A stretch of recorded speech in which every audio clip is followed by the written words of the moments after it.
The Patagonian icefield in South America is shared by Chile and Argentina and is the third largest icefield in the world.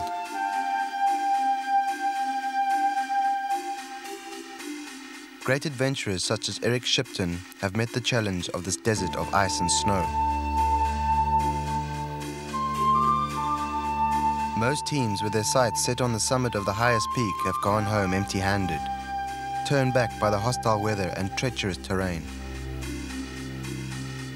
It is the peak of San Valentin, rising in the northern regions of the ice cap to an altitude of over 4,000 meters, that has issued a challenge to mountaineers for decades. To date, only 4 parties have celebrated on her summit, and now we, a team of South Africans, were attempting to stand there as well. The team consisted of 6 close friends: Mark Braithwaite, Brian Valentine, Scar Cilliers, Charles Standing, Andy Hackland, and myself, Nick Good. With months of preparation behind us, we traveled to Santiago, the capital of Chile.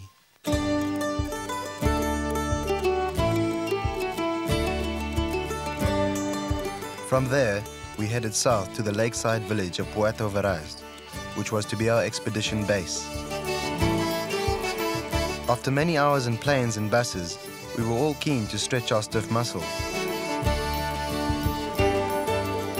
sample the local beverages, and finalize the details of the mission.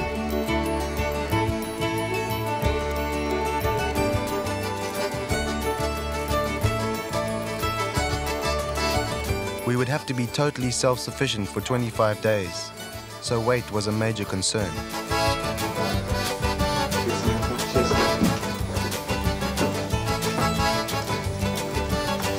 Our personal daily rations would supply us with 5,300 calories of vital energy for the strenuous activity to come.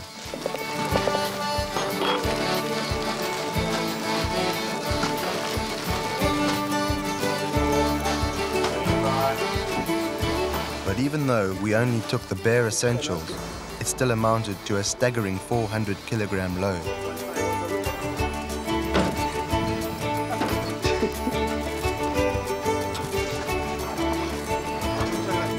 With the logistics in place, we headed off to board our southbound ship.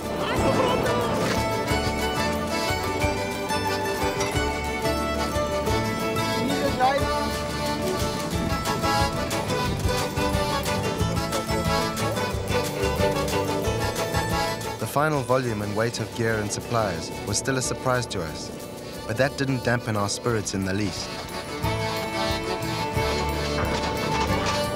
A Navimag vessel, the Evangelista, will be taking us southwards to the edge of the ice cap.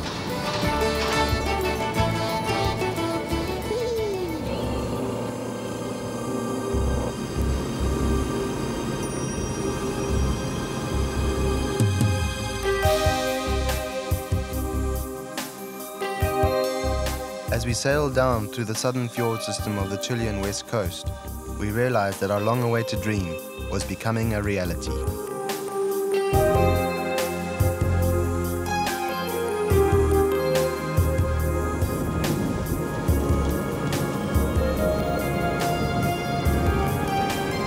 The voyage took us through some spectacular scenery.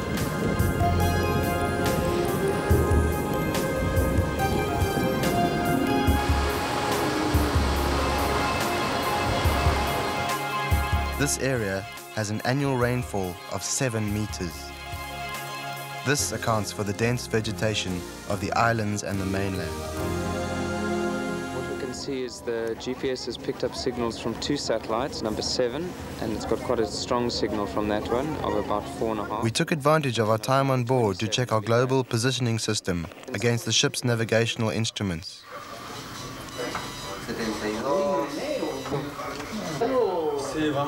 Brian's fluent Spanish was invaluable, as we had to explain to the captain exactly where we wanted to be dropped off.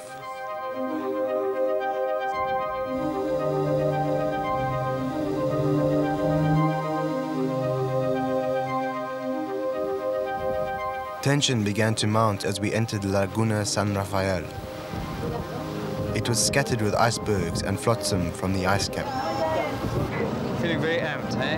Absolutely unbelievable. Look at this place. The San Rafael Glacier stretches 3 kilometers across the bay. It seemed all too soon for us to be leaving the safety of our steel refuge and to begin facing the elements. Is that it, Brian? Once we had loaded the lifeboat, we headed for the shore.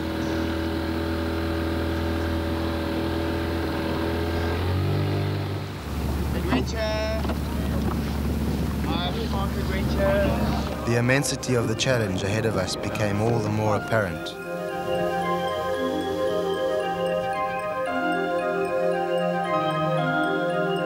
The 13-story-high glacier wall, guarding the passage inland, demonstrated its power in a scary, welcoming gesture.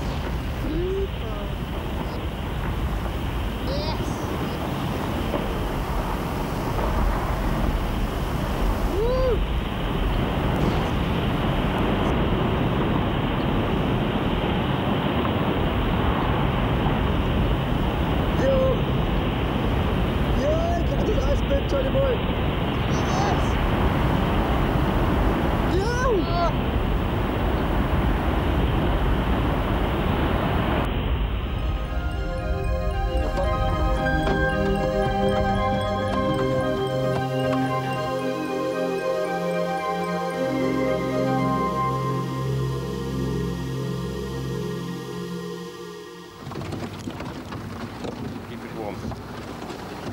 25 days worth of food, fuel, climbing gear and skiing equipment had to be crammed into our bulging rucksacks. Pack's very heavy, very uncomfortable. Gonna hook up in bushes. And when you go down little rock things, these are gonna hook and push you over forward. It's not gonna be pleasant, but we love it. The hard work had begun.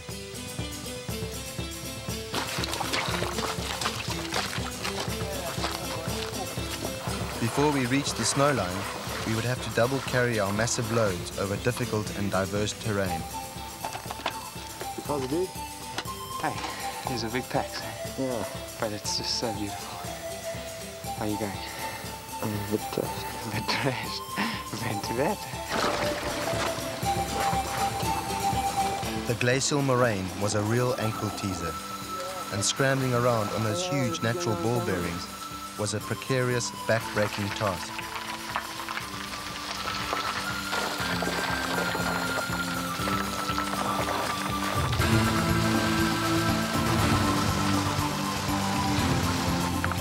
Our knees buckled under the weight of 35-kilogram loads as we climbed dangerous sections of slippery rock.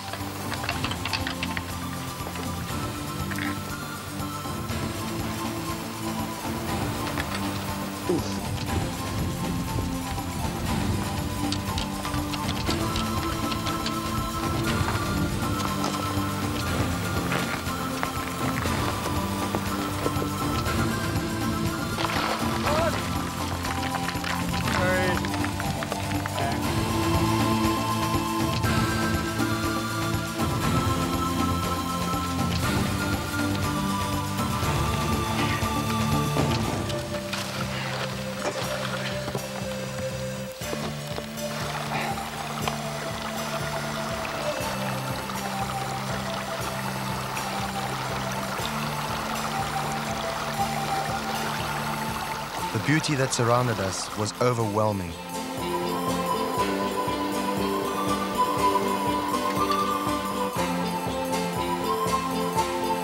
Hey, does anybody want some garlic? It's a win!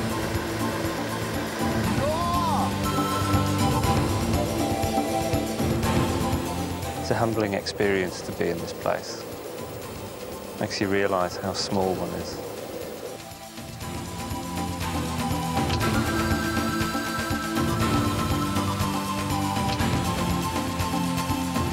We continued to shuttle our equipment forward over relentless ground.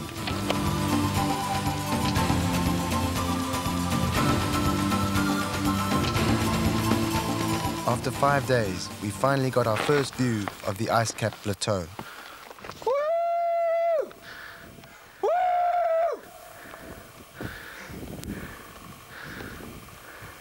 Woo! How's it look? Scary. Huh? Very scary, man. Why? Have a look across there. You can see there's a nasty section of crevasses which we have to cross, maybe for a couple of kilometers. And I don't know what happens after that.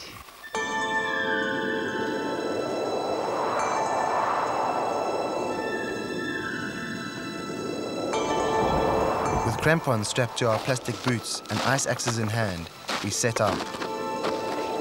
These tools would be vital if we were to negotiate the thousands of seemingly bottomless crevasses that lay ahead.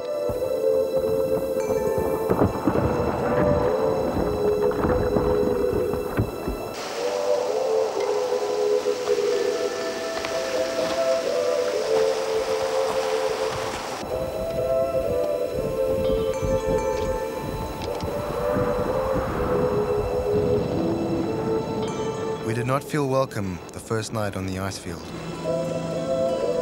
A blizzard unleashed itself with astonishing force and had us cringing in our tents. On arriving, the storm sort of intensified, as you can hear.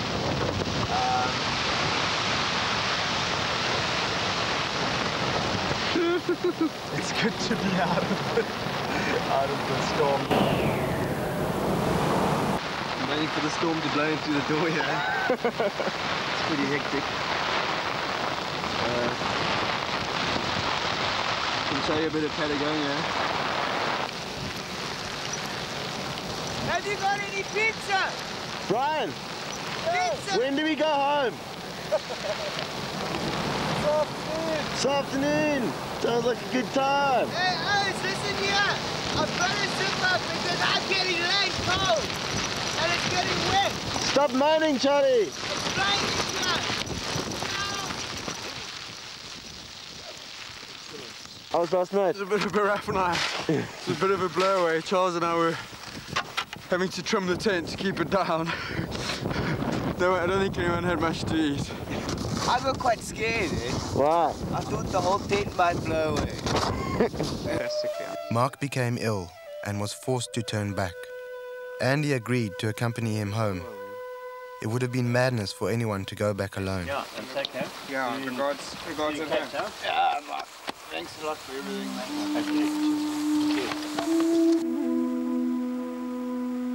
man. It was a sad farewell.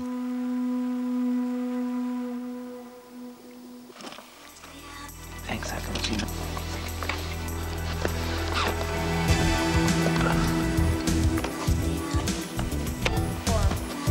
All the hardware for life and travel on the glacier now came out. Brian, Yo. this harness goes on first, eh? Yeah.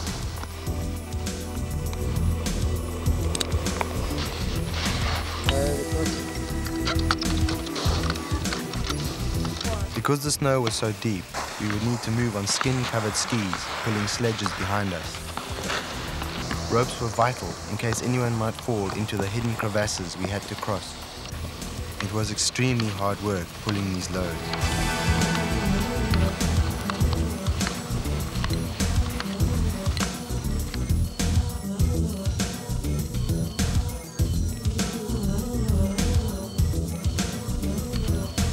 We found that we went into a type of trance or meditation as we strained into our harnesses. Hour after hour, day after day.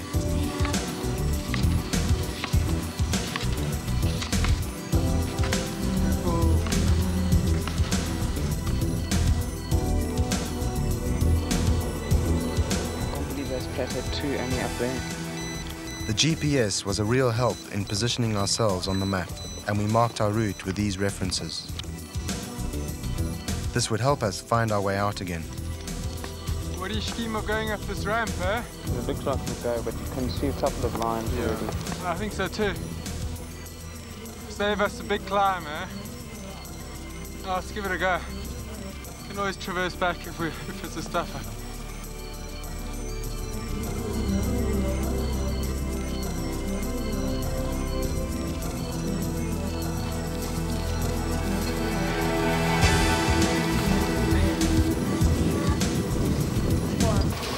skis coming down.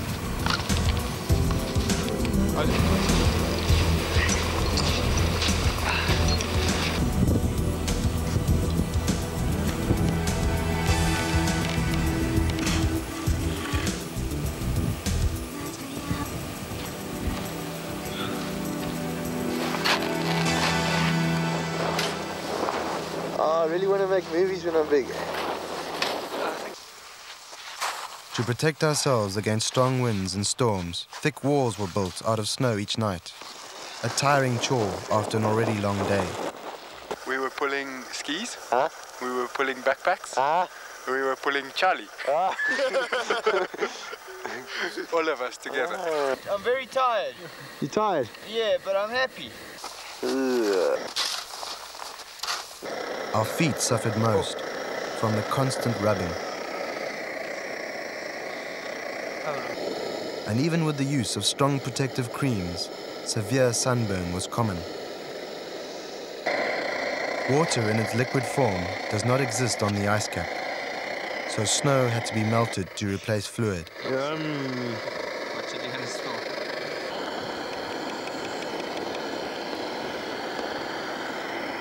Our voracious appetites also had to be satisfied.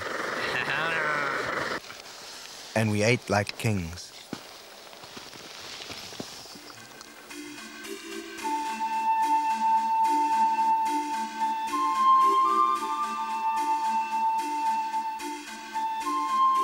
Blessed with blue skies for the moment, we made good daily progress, despite the deceptive distance of the white landscape.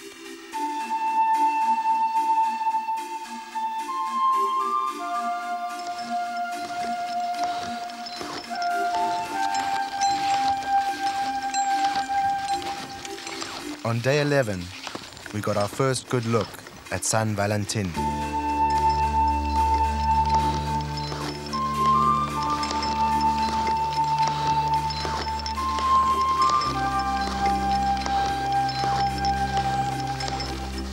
There was one more major obstacle remaining between us and the mountain. A huge pressure zone and resulting serac fall.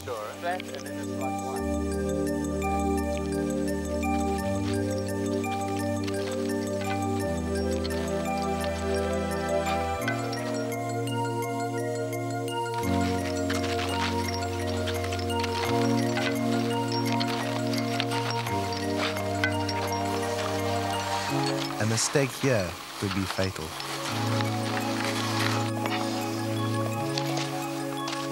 How's it going, Charlie? Not happy. Why not? Brian literally held his breath, crossing some of the crevasses, waiting for the snow bridges to collapse beneath his feet.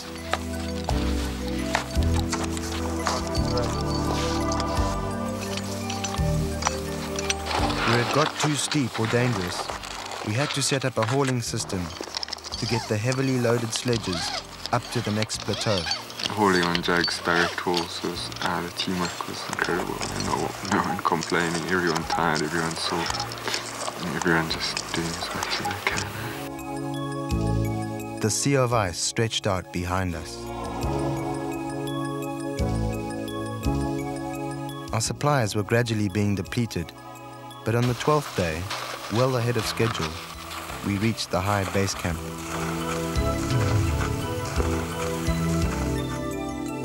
The view of the summit was breathtaking, worth every weary step of the way.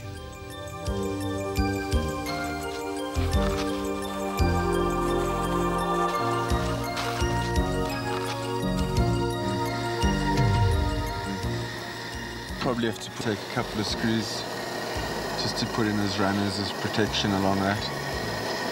And then there's a bit of a rock band that might be a little bit tricky to get around. But we'll probably just climb under it. I'm only a bit apprehensive that I might. Due to the thought of the next day's climb, relaxation wasn't easy. The summit weather was bad for the next few days.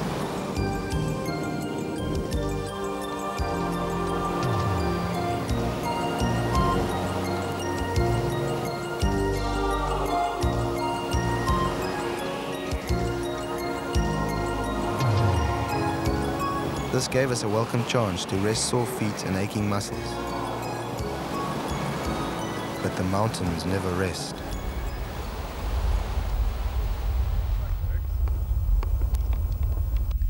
Ah, shit.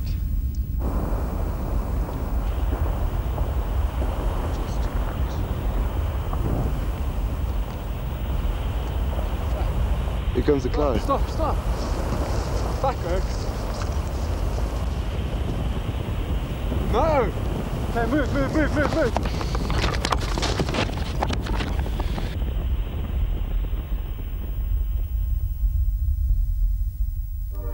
The wait was worth it, and we chose a perfect day to attempt the summit.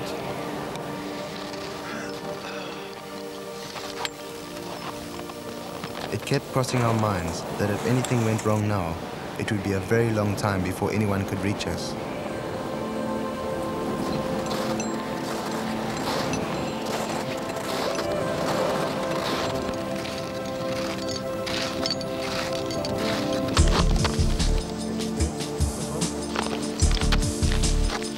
High-speed winds had exposed an ancient and very dense blue ice, which often just shattered as we slammed in our ice axes and crampons.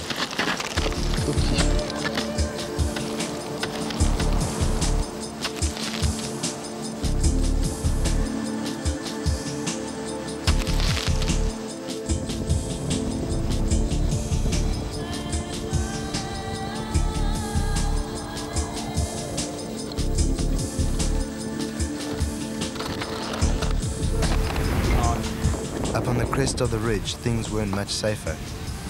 The cornices disappeared into oblivion.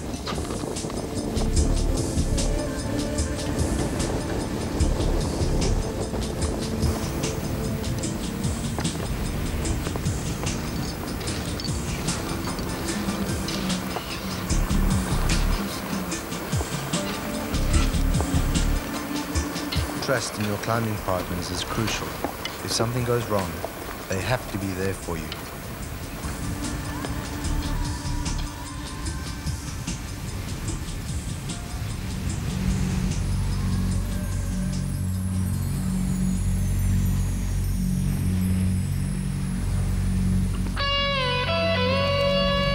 With the ridge and all other obstacles behind us, there was nothing to stop us from reaching the summit.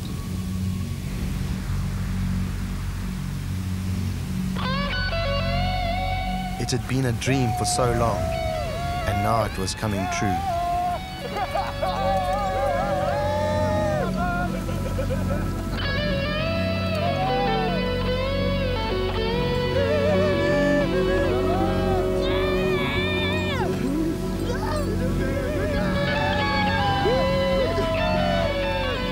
It was an emotional success.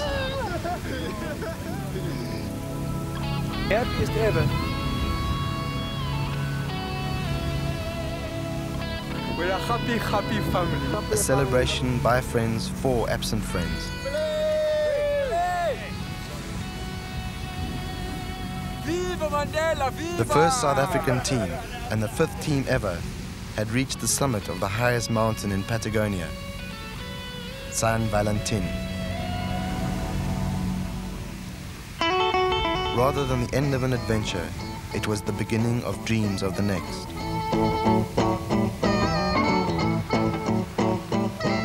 Now we were only halfway there. It was time to go home.